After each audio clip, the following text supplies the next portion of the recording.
हरे Krishna, Radhe Radhe. Astro Anjali विद्या channel पर एक बार फिर से आप सभी का बहुत बहुत स्वागत है। आज हम फिर से एस्ट्रोलॉजी के एक बहुत ही हॉट टॉपिक के बारे में बात करने वाले हैं, जिसका नाम है साढ़े साती। साढ़े साती यानी कि 7.5 साल का टाइम पीरियड, जो कि प्लैनेट सैटर्न यानी कि शनि देव के साथ एसोसिएटेड है। साढ़े साती को जनरली एक बहुत ही बुरा टाइम पीरियड कंसीडर किया जाता है, जिस समय दुख के बादल आपको चारों तरफ से घेर लेते हैं और आपकी लाइफ में हर चीज़ बुरी होने लग जाती है।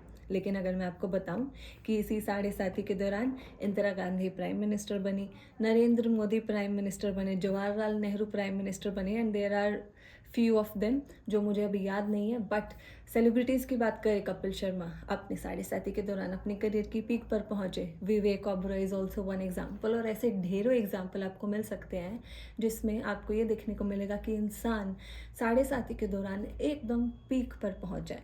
इसीलिए आपने साढ़े साती के बारे में ये भी सुना होगा कि ये एक ऐसा टाइम पीरियड होता है जो आपको रंग से राजा और राजा से रंग दोनों बना सकती है। तो क्या वो डिसाइडिंग फैक्टर है जो आपको रंग से राजा बनाती है और राजा से रंग? कैसा क्या रेमेडी, ऐसा क्या काम आप कर सकते हैं कि शनिदेव आपको भी राजा बना दें? उसके बारे में डिस्कस करेंगे। सबसे पहले आपको साढ़े साती को एक बार अच्छे से जानना बहुत ज़रूरी है कि ये टाइम पीरियड जो आपकी लाइफ में आ रहा है आपको सिखाना क्या चाहता है। जैसे मैंने स्टार्टिंग में बताया, पहले इसका जो नाम है, इसका टाइम है, इसके बारे में समझिए। व्हाट इज़ एक्चुअली साढ़े सात? ये 7.5 साल का टाइम पीरियड होता है। शनिदेव जो होते हैं वो एक राशि को 2.5 साल में कवर करते हैं। 7.5 मतलब 2.5 प्लस 2.5 प्लस 2.5 मतलब शनिदेव 3 राशियों को जब कवर करते हैं तो एक 7.5 साल का टाइम पीरियड बनता है। लेकिन ये 3 राशियाँ आपके लिए कौन सी होगी जब आपके ऊपर साढ़े साती आएगी? वो आपकी कुंडली में आपके चंद्रमा की पोजीशन पर डिपेंड करता है, यानी कि आपकी चंद्र राशि। जैसे अब अगर मैं आपको बताऊं, जिन भी लोगों की मेष राशि है उनकी 29 मार्च से साढ़े साती स्टार्ट हो चुकी है, क्योंकि आपका चंद्रमा जिस घर में होता है उससे एक राशि पहले और एक राशि बाद तक आपकी साढ़े साती चलती है। 2.5 साल उस राशि के, 2.5 आगे वाली और 2.5 बाद वाली, इस तरीके से 7.5 साल डिसाइड हो जाते हैं। थोड़ा एडवांस वर्जन अगर आप जानना चाहते हैं तो चंद्रमा की जो डिग्री होती है उससे 45 डिग्रीज पहले और 45 डिग्रीज बाद तक साढ़े साती का टाइम पीरियड होता है। अब देखिए इस टाइम पीरियड में होता क्या है, हम डिटेल में डिस्कस करेंगे। साढ़े साती को ना 3 फेज में डिवाइड करा गया है, फेज़ 1, फेज़ 2, फेज़ 3। 2.5 साल के 3 फेजेज है और तीनों में डिफरेंट रिजल्ट देखने को मिलता है। वो डिटेल में डिस्कस करेंगे, लेकिन पहले मैं आपको साढ़े साती के जो कुछ की पॉइंट्स हैं कि क्या की फैक्टर्स हैं, सिग्निफिकेशन है, जिससे आप पहचान सकते हैं कि आप साढ़े साती से गो थ्रू कर रहे हैं। फर्स्ट, साढ़े साती is the time period of self growth and self improvement. ये एक ऐसा समय है जो आपको इम्प्रूव करके जाता है, आपकी ग्रोथ होती है फिजिकल टर्म्स में भी, इंटेलेक्चुअल टर्म्स में भी। साढ़े सात एक ऐसा टाइम पीरियड है, 7.5 साल बाद अगर आप खुद को देखोगे तो आप खुद को पहचान नहीं पाओगे, आप एक मेच्योर पर्सन के रूप में बाहर निकल कर आओगे। साढ़े सात आपको एक रियलिटी चेक देती है। जब साढ़े सात आप आती है आपको पता लगता है कि मैं एक्चुअली में हूँ क्या, मेरे अंदर क्या कमियाँ हैं, कितनी प्रॉब्लम्स हैं और कितनी मुझे सुधार करने की ज़रूरत है, और वो आप इस पीरियड के दौरान करते भी हैं। ये एक ऐसा टाइम पीरियड है जो आपको हार्ड वर्क और पेशेंस का महत्व सिखा कर जाता है कि हार्ड वर्क करना और पेशेंस रखना कितना ज़्यादा इंपॉर्टेंट है। ये आपको सिखाएगा कि आपको कैसे अपने हार्ड वर्क के जो फल से, रिजल्ट से डिटैच होना है, कैसे सिर्फ काम के ऊपर फोकस करना है। ये टाइम पीरियड आपको सिखाएगा कि आपके अंदर जो भी विकार होते हैं, मद, मोह, काम, क्रोध, लोभ, अहंकार, कैसे इन सभी के होते हुए अपने आप को एकाग्र रखना है, अपने धर्म को फॉलो करना है, अपनी ड्यूटीज से पीछे नहीं हटना। ये टाइम पीरियड आपको ये सब सिखाएगा। ये टाइम पीरियड आपको आपके रिश्तों के बारे में भी रियलिटी चेक देता है। ये टाइम पीरियड आपको सिखाएगा कि आपका कोई अपना नहीं है, वो केवल अपने मतलब के लिए आपके साथ है और आखिरी में केवल आप ही अपने साथ रहेंगे। इसीलिए ये टाइम पीरियड ऐसा होता है जिसमें इंसान आइसोलेटेड हो जाता है, वो ज़्यादा लोगों से घुलता मिलता नहीं है, उसके बाद उसको रियलिटी पता लग जाती है। सो बेसिकली एक शब्द में अगर बोलूँ तो ये ट्रांसफॉर्मेशन का टाइम पीरियड है।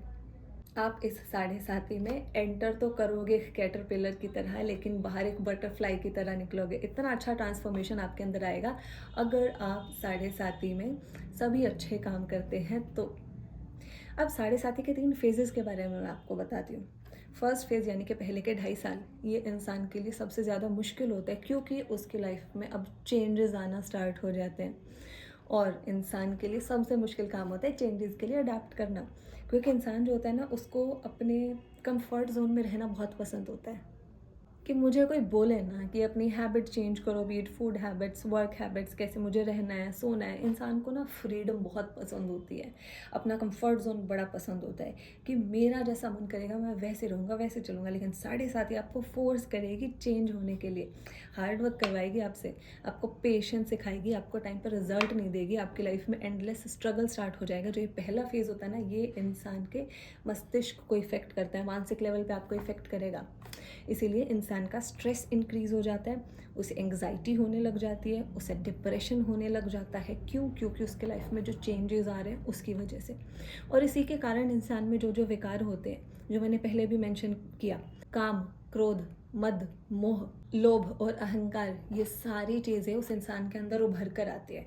उसका गुस्सा एकदम पीक पे पहुंच जाएगा, उसको हर किसी से चिढ़ होने लग जाएगी। चिढ़ किन लोगों से होगी? जो लोग उसे फोर्स करेंगे कि भाई अब डिसिप्लिन हो जाओ, अब अपनी फूड की जो ईटिंग हैबिट्स है अपनी, आप वो सुधार लो, अब थोड़ा सा रिश्तों पे भी ध्यान दो, अपना फाइनेंशियल मैनेजमेंट है उसको सुधार लो, फालतू एक्सपेंडिचर मत करो।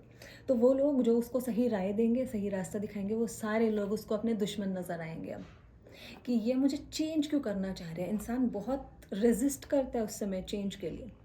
और इस फेज से अच्छे रिजल्ट के साथ वही निकल पाएगा जो चेंज को एम्ब्रेस करेगा, ना कि उसे रेजिस्ट करेगा। तो ये आपके लिए फर्स्ट रेमेडी समझिए कि आपको चेंज को एक्सेप्ट करना है, यू शुड एम्ब्रेस इट, उसे रेजिस्ट मत करिए। अब देखिए सीक्वेंस कैसे बन रहा है। आप रेजिस्ट करेंगे, इसी चक्कर में आप एकदम आइसोलेटेड हो जाओगे, क्योंकि आपकी किसी से बनेंगी नहीं, हर कोई आपको दुश्मन नज़र आ रहा है।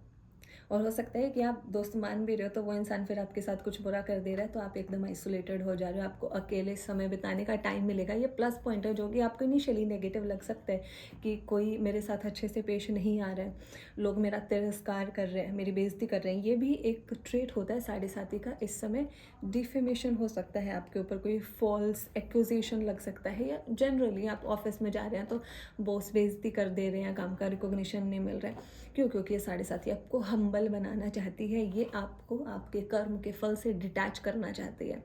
तो जितना आप डिटैच हो जाएंगे, जितना आपको फ़र्क नहीं पड़ेगा कि बॉस क्या कह रहे हैं, घर में कोई क्या कह रहा है, आप केवल अपना धर्म फॉलो करेंगे, अपनी ड्यूटीज़ फॉलो करेंगे, तो आपको साढ़े साथी मुश्किल नहीं लगेगी। और ऐसा नहीं है ये खाली आपके साथ हो रहा है, बड़े बड़े प्राइम मिनिस्टर्स के साथ हुआ है, अपने साढ़े साथी में प्राइम मिनिस्टर भी बने हैं, लेकिन डिफेमेशन भी फेस करना पड़ा है। अनदर थिंग जो आपको अपने फेज़ 1 में फेस करनी पड़ सकती है, वो है लेज़ीनेस। आपके अंदर बहुत ज़्यादा लेज़ीनेस आ जाएगी, आपका काम करने का मन नहीं करेगा। आपका जो डेली लाइफ का रूटीन होता है ना कि भाई सुबह उठना है, एक्सरसाइज करनी है, ऑफिस जाना है, आपको ये काम ऐसा लगेगा जैसे पहाड़ तोड़ने के बराबर है। बहुत लेज़ीनेस, गुस्सा आएगा कि मैं ये काम क्यों कर रहा हूँ, मुझे क्यों करना पड़ रहा है। एक तरफ लेज़ीनेस है, लेकिन दूसरी तरफ ऐसे इंसान इस समय हार्ड वर्क भी बहुत करता है, या फिर ये कहूँ कि उसको लगता है कि मैं हार्ड वर्क बहुत कर रहा हूँ, क्योंकि उसका मन तो करेगा नहीं करने का, लेज़ीनेस मन में, लेकिन फिर भी काम करना पड़ रहा है। तो वो एक बहुत ज़्यादा हार्ड वर्क की तरह उसको लगता है कि I hate my work but I have to do it, क्योंकि पैसे चाहिए। तो ये और एक ट्रेट होता है साढ़े साथी का कि इंसान बेमन के साथ काम कर रहा है। लेकिन अगर आपने बेमन के साथ काम कर लिया तो आपको आगे अच्छे रिजल्ट मिलेंगे। इस समय आपको अपने एक्सपेंडिचर पे कंट्रोल करना चाहिए। जनरली ऐसा इंसान, मतलब ऐसा क्या, वो इंसान जो साढ़े साथी के फर्स्ट फेज से निकल रहा है, ऐसा इंसान अननेसेसरी एक्सपेंडिचर करता है, अपने पैसे की सही से संभाल नहीं करता, तो फिर उसको फेज़ 2 में फाइनेंशियल ट्रबल्स भी देखने को मिल सकती है, जॉब वगैरह छूट सकती है। तो ये तो था फर्स्ट फेज़ के बारे में। फर्स्ट फेज़ आपको मानसिक लेवल पे इफ़ेक्ट करता है, आपको डिप्रेशन, टेंशन, एंग्जाइटी, ये सारी चीज़ें फेस करनी पड़ती हैं। आपके जो मतलब विकार हैं वो ऊपर आने लगते हैं, गुस्सा बहुत आता है, हर किसी से आप मतलब अलगाव की स्थिति आपके रिश्तों में पैदा हो जाती है, आप किसी से ज़्यादा घुल मिल नहीं पाते हैं, अकेले रहना पसंद करते हैं, बेमन के साथ अपना काम कर रहे हैं। बेसिकली आपको लगता है कि बहुत स्ट्रेस मेरी ज़िंदगी में आ रहा है। अब चलते हैं फेज़ 2, यानी कि अगले 2.5 साल। अगले 2.5 साल जो होते हैं ये आपको आर्थिक लेवल पे और आपका पर्सनल लेवल पे आपको इफ़ेक्ट करेगा, यानी कि फाइनेंशियली आपको इम्पैक्ट करेगा, पर्सनली इफ़ेक्ट करेगा, और मेंटली तो जो पूरा साढ़े साथी का टाइम पीरियड है वो इफ़ेक्ट करता ही है। तो इस समय क्या होता है कि आपके जो रिश्ते हैं ना, आपके फैमिली में जो रिलेशंस हैं, आपके स्पाउस के साथ आप जो रिलेशन है, वहाँ पे थोड़ी सी खटास, कोल्डनेस, डिस्टेंस आपको आता हुआ दिखाई देगा, क्योंकि आपके दिमाग में इतना ज़्यादा बर्डन जो है वो डेवलप हो चुका है काम को लेके, लोगों को लेके, रिश्तों को लेके। आपको ऐसा लगता है कि कोई मेरा है ही नहीं, मैं अकेला हूँ, मुझे सब कुछ देखना है। तो आपको वहाँ से एक डिटैचमेंट सी फील होगी, आर्ग्यूमेंट्स हो सकती हैं, सेपरेशन भी हो सकते हैं कुछ केसेस में। ये टाइम पीरियड आपको फाइनेंशियली स्ट्रगल करवाता है। अगर आपने अपने फाइनेंसेस अच्छे से मैनेज नहीं करे तो आपको यहाँ पे फाइनेंशियल ट्रबल देखने को मिल सकता है। पैसे का दुरुपयोग कर रहे हैं, सही से संभाला नहीं है, तो पैसे की किल्लत भी देखने को मिल सकती है। जॉब लॉस वगैरह हो सकता है, या जॉब में चेंजेस हो सकते हैं, फॉरेन ट्रैवल आपका हो सकता है, आपके लिविंग प्लेस में भी चेंज हो सकता है। और जब ये चेंजेस आपकी लाइफ में आएंगे, आपको ऐसा लगेगा कि मतलब मैं नई जगह पे कैसे एडजस्ट करूँगा, कैसे जाऊँगा, एक रेजिस्टेंस आपके अंदर देखने को मिलेगी। बट लेटर ऑन अगर आप अडेप्ट कर लेते हैं अच्छे से चेंजेस में, तो आपको कुछ सालों बाद रियलाइज़ होगा कि ये आपके अच्छे के लिए ही था, जो कि इनिशियली आपको अच्छा लगेगा नहीं कि ये चेंजेस मेरी लाइफ में आ क्यों रहे हैं। अब देखिए, मैं 7:30 के बारे में वीडियो बना रही हूँ और शनिदेव मेरी भी पेशेंस टेस्ट कर रहे हैं। वीडियो बनाते दौरान पहले तो लाइट चली गई, you can see the sweat on my face, air conditioner is not working. Secondly, कैमरे का फेस दूसरी तरफ था तो स्टोरेज फुल हो गई, मुझे पता नहीं चला, वीडियो बीच में स्टॉप हो चुकी है और मैं कंटिन्यूसली बोल रही थी। आई थॉट वीडियो ख़त्म हो गई है। So this is how Shanidev test your patience. Video के दौरान मेरी भी पेशेंस टेस्ट हो रही है। अब मैं इस पे हो सकता है गुस्सा कर सकती थी, या मैं वीडियो को बीच में छोड़ देती कि कल देखेंगे। बट शनिदेव क्या चाहते हैं, हार्डवर्क, और हम अपना हार्डवर्क कंटिन्यू रखेंगे। तो वीडियो को रिज्यूम करते हैं। तो देखिए, मैं सेकेंड फेज़ के बारे में आपको बता रही थी। सेकेंड फेज़ ये आपकी लाइफ में मेजर ट्रांसफॉर्मेशंस लेकर आता है। आपकी जॉब में चेंज हो सकता है, आपके लिविंग प्लेस में चेंज हो सकता है, आपको अपने डाइट में चेंजेस करने पड़ सकते हैं, आपको अपने पूरे लाइफस्टाइल में चेंजेस करने पड़ सकते हैं। इसका कोई ना कोई रीज़न रहेगा और आप इन चेंजेस को रेजिस्ट करोगे तो आपको नेगेटिव रिजल्ट्स मिलेंगे। लेकिन आपने इन चेंजेस को एम्ब्रेस कर लिया, एक्सेप्ट कर लिया, तो आपके लिए 7:30 जो है वो बहुत अच्छी जाएगी। ये सेकेंड फेज़ जो होता है ये आपकी ईटिंग हैबिट्स को एक्सपोज कर देता है। आप जो भी उल्टा सीधा खाते हो ना, आपको इस समय आपकी स्टमक जो है वो जवाब दे देगी कि भाई मुझसे ये सब डाइजेस्ट नहीं हो रहा है। तो इस समय आपको अपनी डाइट भी सुधारनी पड़ेगी। इनिशियली आप उल्टा सीधा खाओगे, आपका पेट इस टाइम बहुत सेंसिटिव हो जाएगा, आपको अपने पेट संबंधित प्रॉब्लम देखने को मिलेगी, आपको इवेंचुअली अपनी डाइट सुधारनी पड़ेगी। आपको अपनी बोन्स में इश्यूज़ देखने को मिल सकते हैं इस समय पे, हड्डियों में दर्द, खड़े खड़े दर्द हो रहा है, आप एक्सरसाइज नहीं करते, आपकी बोन्स वीक हो चुकी है, कैल्शियम आपकी हड्डियों में अच्छा नहीं है। तो शनिदेव क्या बताना चाहते हैं कि भाई अपना लाइफस्टाइल सुधारो, एक्सरसाइज करो, डाइट इंप्रूव करो, तभी जाके तुम्हारा ये स्टमक और बोन्स, तुम्हारी बॉडी जो है वो हेल्दी रह सकती है।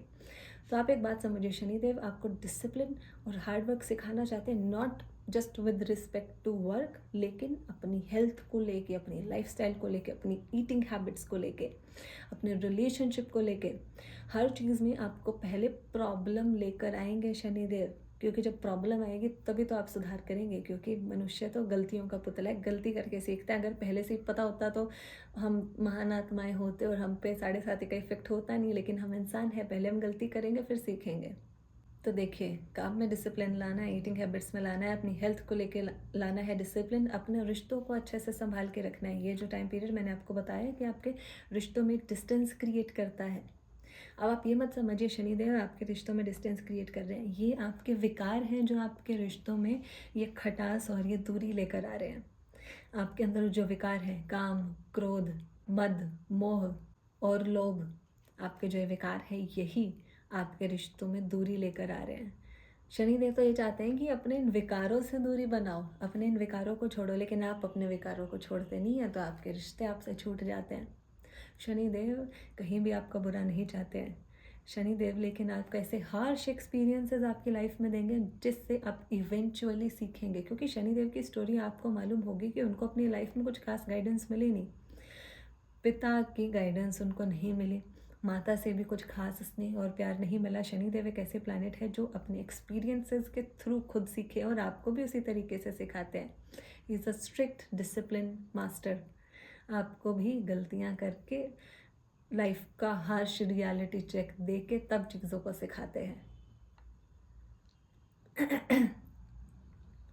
तो ये सेकंड फेज़ जो होता है ये पीक फेज़ होता है। इस समय आपको सबसे ज़्यादा स्ट्रेस और प्रॉब्लम्स अपने अराउंड फील हो सकती है।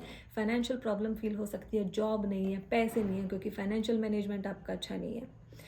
आपके पास जॉब इसलिए भी नहीं हो सकती क्योंकि आपको शायद कहीं और जॉब मिल रही है, लेकिन आप तो नई जगह मूव करना ही नहीं चाहते, आप चेंजेस को रेजिस्ट कर रहे हैं। आपकी पार्टनर से दूरी हो सकती है अपनी, क्योंकि वहाँ पे भी आप एडजस्ट करने को तैयार नहीं हैं। तो शनिदेव चाहते हैं अपने विकारों को दूर करिए तो बाकी सारी चीज़ें ठीक हो जाएंगी। This is second phase. Second phase में भी आप अपने उच्चतम स्तर पर पहुँच सकते हैं, बहुत अच्छी सक्सेस हासिल कर सकते हैं अगर अपने विकारों को दूर कर ले तो। अदरवाइज़ यही जो ये माया जाल है, इनकी जो प्रॉब्लम्स होती है छोटी मोटी, इन्हीं में फंसे रहेंगे। अब थर्ड फेज़ के बारे में बात करते हैं। थर्ड फेज़ ये सबसे अच्छा फेज़ माना जाता है क्योंकि इस समय इंसान वैसे ही खुश होता है कि भाई चलो आखिरी चरण आ गया साढ़े सती का, अब तो ख़त्म होने वाला है, तो इंसान वैसे ही खुश रहता है। और ये जो टाइम पीरियड होता है ना, ये आपको आपने अपने पिछले 5 साल में, यानी कि पिछले 2 फेजेज़ में जो कर्म या कांड जो भी आपने करे हैं ना, उसका रिजल्ट आपको मिल जाएगा। क्यों इतनी जल्दी क्यों? क्योंकि शनिदेव एक ऐसे प्लैनेट है जो प्रारब्ध से ज़्यादा आपके क्रियामान कर्म के हिसाब से आपको रिजल्ट देते हैं। क्रियामान कर्म मतलब जो अभी करंटली आप कर्म कर रहे हो, वो क्रियामान कर्म होते हैं। प्रारब्ध के हिसाब से भी डेफिनेटली रिजल्ट मिलते हैं, वो आपकी कुंडली के प्लैनेट की प्लेसमेंट पे डिपेंड करता है और दशा पे डिपेंड करता है। लेकिन जैसे शनि का गोचर हो गया, साढ़े साती होगी, ढैया होगी, इस टाइम पीरियड में मोस्टली शनिदेव आपको अपने आपके करंट कर्मास क्रियमान कर्म के हिसाब से आपको रिजल्ट्स देते हैं। तो क्या समझे? अपना कर्म सुधारिए, अपना धर्म, अपनी ड्यूटीज़ भूलिए मत, अपने विकारों को अपने ऊपर हावी मत होने दीजिए, तो आपकी साढ़े साती जो बुरा टाइम पीरियड बिल्कुल नहीं होगा। और लास्ट फेज़ में तो शनिदेव आपको राजा फिर डेफिनेटली बना ही देंगे। लास्ट फेज़ ये कहा जाता है कि पिछले 5 साल में, पिछले 2 फेजेज़ में आपने जितने भी कष्ट झेले हैं, जितना भी हार्ड वर्क आपने करा है, उस समय आपको उसका रिजल्ट जो नहीं मिला वो रिजल्ट आपको अब मिलेगा। ये पिछले 5 साल में जो भी ज़्यादतियाँ आपके साथ हुई हैं, जो भी चीज़ आपको सेक्रीफाइस करनी पड़ी है, उसका कंपनसेशन होता है। ये जनरली एक अच्छा टाइम पीरियड होता है। ये आपको एक अच्छा और सिक्योर भविष्य प्रोवाइड करता है क्योंकि इस टाइम तक आप बहुत ज़्यादा मैच्योर हो चुके होते हैं, आप बहुत ज़्यादा ट्रांसफॉर्म हो चुके होते हैं। So last phase is generally a good phase. तो ये तो था साढ़े साती के 3 फेजेज़ के बारे में। अब रेमेडीज़ भी डिस्कस कर लेते हैं। पहली रेमेडीज़ तो बात बातों में मैंने आपको बताई दी थी कि शनिदेव ऐसे प्लैनेट है जो क्रियामान कर्म के हिसाब से रिजल्ट देते हैं। तो अपने कर्म ठीक रखिए, अपने आप को मन, कर्म और वचन से पवित्र रखिए, अपनी ड्यूटीज़ को फॉलो करिए, किसी का दिल मत दुखाइए, आपको शनिदेव वैसे ही परेशान नहीं करेंगे। सेकंड, हनुमान जी की उपासना करिए। आपको पता होना चाहिए कि शनिदेव जो है हनुमान जी के उपासकों को इतना परेशान नहीं करते जितना बाकी लोगों को करते हैं, तो वहाँ से भी नेगेटिव इफेक्ट जो है वो थोड़े कम हो जाएंगे। थर्ड, आप स्वयं श्री हरि विष्णु की आराधना कर सकते हैं क्योंकि हरि विष्णु स्वयं शनिदेव के आराध्य हैं। फोर्थ, हो सकेगा तो वीडियो अटैच करूँगी अगर कुछ कॉपीराइट वायलेशंस नहीं हुए तो, अदरवाइज मैं आपको बता भी देती हूँ। प्रेमानंद महाराज की एक वीडियो है जहाँ पे वो ये कहते हैं कि नाम जप में इतनी पावर है।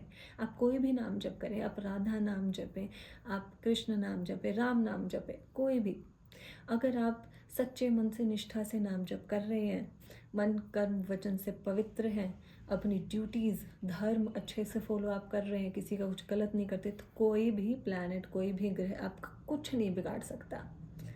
He gave open challenge and I completely trust him. ये चीज़ मैंने अपनी लाइफ में होते हुए भी देखी है। तो अगर आप पवित्र हैं, नाम जप करते हैं, भगवान में आपका विश्वास है, तो कोई प्लैनेट, साढ़े साथी, कोई कुछ आपका नहीं बिगाड़ सकता है। तो ये तो मुझे सबसे बेस्ट रेमेडी लगती है।